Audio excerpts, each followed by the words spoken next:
who ran a racist birther campaign against Barack Obama. So it's not, yes, he should denounce these things, but we should also be honest about the fact that these people existed before, but they are enormously emboldened because they feel like they have a friend in the White House, and they are not entirely wrong in that feeling. Wait, you're saying they have a friend in the White House? They believe, they have watched what Donald Trump has done. They have watched that he go again and again after vulnerable religious and racial minorities, and they have taken aid and comfort from that. And that's also part of the reason we now see this kind of wave of hate crimes across the country. I'm not saying that Donald Trump agrees with these people.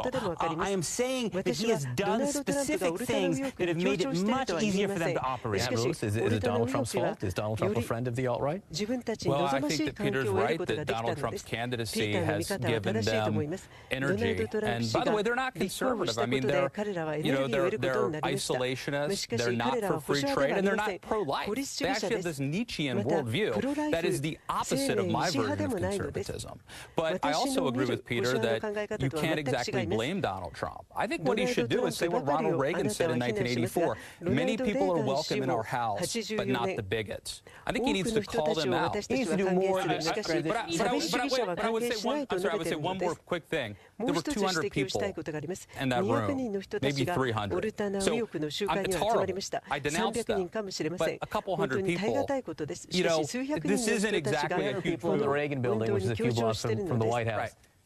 To some people, that might seem like a lot. The KKK was seen celebrating on the bridge in North Carolina the day after Election Day. So I think we're just sanitizing it. Like, it's all fine to say that Donald Trump is the president-elect, but let's not sanitize what he did. As Peter said very clearly, he used dog whistles, he used clear provocations and called that. I think until Donald Trump, president-elect or president, clearly and unequivocally says this is wrong, I think we're just playing with fire. And you can say what you want. In my mind, this is not a partisan point. No, it's not. It's fire.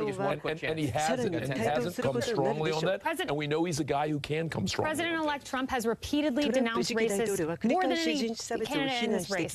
And if the alt-right thinks that they have a friend in the White House, it's not because of Donald Trump, who's repeatedly denounced racism. It's because of liberal commentators who completely take him out of context, who gloss over the fact that he has called out racism and mischaracterized his statements like you just did when he said he called Mexican immigrants rapists. That is not what he said. He did. He said Mexico is getting their worse. He said they're rapists. They're taking their jobs. They're not sending their best people. Some people who are sent are bad people.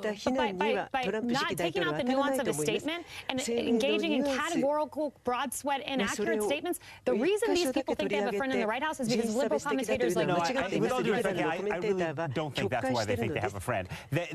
I did not imagine that Donald Trump spent years claiming that Barack Obama was not born in the United States. I didn't make that up. I didn't make up the fact that Donald Trump responded to the San Bernardino attack by calling for a halt to Muslim immigration into the United States. I didn't make up the fact. Sorry, let me finish. Excuse me. There was no other Republican candidate who came anywhere close to suggesting this. These were not made. These are positions that Donald Trump fully embraced himself. You are the one who at every turn has tried to defend the indefensible about this man. You are doing what liberals did 36 years ago to Ronald Reagan when Carter came out and said he's engaging in stirring. When his held in service, the secretary said if you elect Ronald Reagan, you're engaging in the specter of white sheets. You tried this 36 years ago. It didn't work. I just want to note that Donald Trump's not a racist. He wants to be a president for 2016 has put a white nationalist in the White House with Steve Bannon. Steve Bannon, who called Spencer, who was at this alt-right, this white supremacist meeting, who said that he was an intellectual leader of the alt-right. Steve Bannon, who just I think it was in August, that said his platform, Breitbart, was the platform of the alt-right. So I think it's really important to note that this Donald Trump's chief advisor, the man that he has picked himself to put next to him in the White House to be his counsel, has endorsed this. All right, guys, this is questionable, to say the least. We have more time to talk about all this, and I know everyone has an opinion here, so we will get to that. Up next, though, we're going to get to this. President-elect Donald Trump name-checking Hamilton, as Kayleigh said, or perhaps body-slamming it, and again, lashing out at Saturday Night Live. See how it's playing a world away from the Great White Way. Every day. apparently being elected president is not going to stop the Trump Twitter finger from tapping. This time, the target, as we mentioned before the break, was Hamilton. It all started over the weekend when the vice president-elect Mike Pence went to see the hit Broadway show. When it was over, the cast had a message for him, a call for unity. メッセージをキャストが打ち出したためです。次期副大統領、今日はお越しいただきありがとうございます。私たちはアメリカを代表しています。多様なアメリカそのものです。私たちは本当に知りたいのです。次期政権が私たちを守ってくれるのか、地球を守ってくれるのか、子どもたちや親を守ってくれるのか、そして私たちの分かちがたい権利を維持してくれるのか。このお芝居があなたにインスピレーションを与えたと思います。私たちすべてのために Donald Trump wasn't pleased and wrote a series of tweets saying Pence was harassed. The cast was very rude and, quote, the cast and producers of Hamilton, which I hear is highly overrated, should immediately apologize to Mike Pence for their terrible behavior. Now, Mike Pence was not bothered by the cast statement. He said the show was great and that when some of the audience booed or cheered, he nudged his kids and said, that's what freedom sounds like. I wasn't offended by what was said. I'll leave to others whether it was the appropriate venue to say it. But I want to assure people who were disappointed in the election results, people who are feeling anxious about this time in the life of our nation, that President-elect Donald Trump meant exactly what he said on election night, that he is going to be the president of all the people of the United States of America. As for the president-elect's demand for an apology, the Hamilton actor who delivered the message, Brandon Dixon, said there's nothing to apologize for.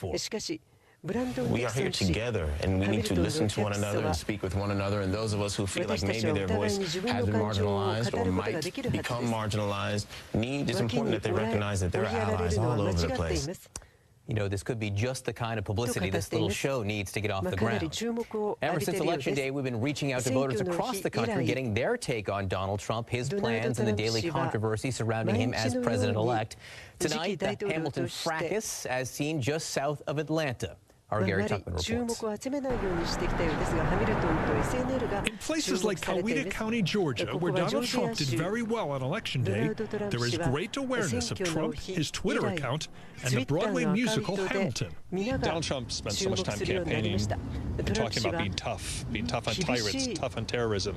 Does it strike you as unusual that he's so offended by theater people? I just think that's Trump. Here in the county seat of Newnan, many Trump voters sound as angry as he does about what happened to Mike Pence during his night at the theater. Had you heard of the play Hamilton before? I have. Have you seen it? No, I haven't. Would you want to see it? Probably not. I mean, after this incident? Not after this incident, so. So you don't feel good about it? No, not at all. Donald Trump says the theater must always be a safe and special place. The cast of Hamilton was very rude last night to a very good man, Mike Pence. Apologized. Do you think that was a good thing for him to tweet? Absolutely. I love it. Yeah, he should. He has the right to do that. Yes, and I thought Pence acted with a lot of class. Pence didn't say anything. It's Donald Trump speaking out about it. But do you think Donald Trump should be using Twitter to complain about theater people? It's good media. You know, I don't tweet. I just don't take the time to do that. But you don't think it's perhaps a little childish to be doing that? No, not at all. Why would I think that? I mean, that's Trump. That's what he's known for. I mean, he's a vocal person. It's not changed since he was campaigning, and it's not changed from now. I mean, he won based on being different from other politicians. And then there's Trump's tweet about being made fun of on Saturday Night Live. The president-elect calling the show totally one-sided and biased. Every time I turn it down, they're making fun of it. Google what is ISIS? Fact is, SNL has been joking at the expense of every president since it went on the air in the days of Gerald Ford's presidency. Well, it's a biased show, but it's not a news show. It's comedy. Comedy is supposed to be... They made fun of presidents all the way back to Gerald Ford. Yeah, well, I don't watch it. But you think it's okay? But you think it's okay that Trump tweets that? Yeah, that's all right. You want to tweet that? It doesn't seem unpresidential. No, not this day and time. But not all who voted for Trump here support all his Twitter battles. He's now the president-elect. He needs to start treating that position with the respect that comes with it. He's no longer a free agent to go out and spew what he wants to on Twitter, and I was hoping that when he was elected that he would take that to heart. As a businessman, as a presidential candidate, Donald Trump's Twitter feed served to inform, enthrall, entertain, and infuriate create. And as president-elect, it continues to do so. Speaking his mind has served him well, say so many here. I agree with what he's saying.